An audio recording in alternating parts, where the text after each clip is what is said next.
How are you. 9th Hindi.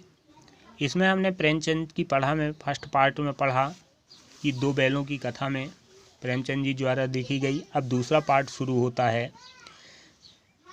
दूसरे दिन झूरी का साला फिर आया और बैलों को ले चला। ठीक है, पहले पार्ट में हमने पढ़ा था कि बैल झूरी के यहाँ से उसके ससुराल चले जाते हैं, उसके साले ले जाते हैं बैलों को, परंतु वो भाग कर आ जाते हैं।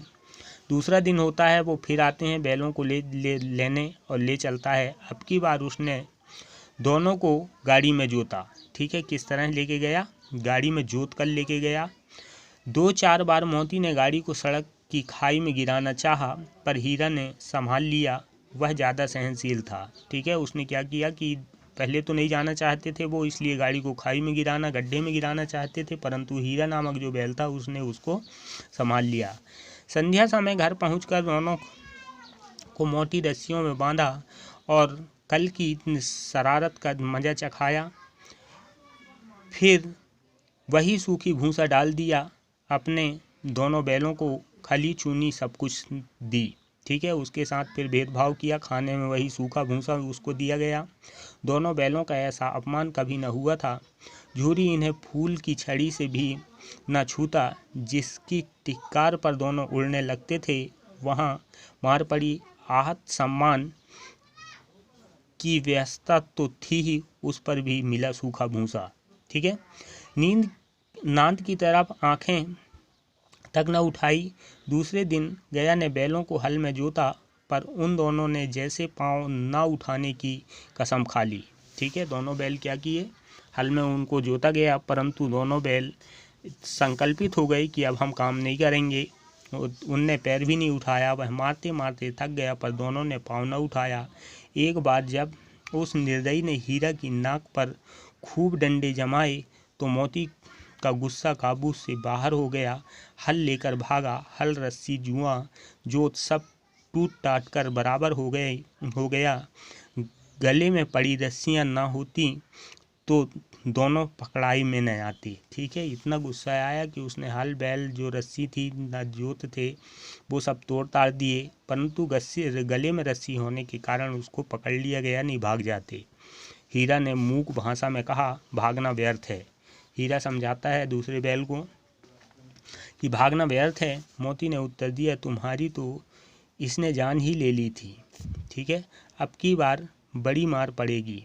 ठीक है, उसने क्या किया कि इतना मारा कि जान निकल जाते, अब तो और बड़ी मार पड़ेगी। पढ़ने दो, बैल का जन्म लिया है तो मार से कहाँ तक बचेंगे। ठीक है, उसने समझाया मोती ने कि बैल का हमने जन्म लिया है तो मार तो पड़ेंगे ही। गया 2 आदमियों के साथ दौड़ा आ रहा है, दोनों के हाथों में लाठियां हैं। मोती बोला, कहो तो दिखा दूं कुछ मज़ा मैं भी। ठीक है, मोती कहता है कि कहो तो मैं इनको अभी कुछ मज़ा दे दूं। लाठी लेकर आ रहा है, हमें मारने के लिए लाठी लेकर आ रहा है। हीरा ने समझाया, नहीं भाई, खड़े हो जाओ। ठीक है, मुझे मारेगा तो मैं भी 1-2 को गिरा दूंगा। ठीक है, इसमें कहता है कि अगर मेरे को मारा तो मैं 1-2 को तो ज़रूर गिरा दूंगा। नहीं, हमारी जाति का यह धर्म नहीं है। ठीक है, क्या कहता है कि ये जो कह रहे हो करोगे, ये हमारी जाति का धर्म नहीं है। मोती दिल में ऐंठ कर रह गया। पहुंचा और दोनों को पकड़ कर ले चला। कुशल हुई कि उनकी इस वक्त पिटाई न की, नहीं तो मोती भी पलट पड़ता। उसके तेवर देख कर गया और उसके सहायक समझ गए कि वक्त टल जानी ही मसलहत है।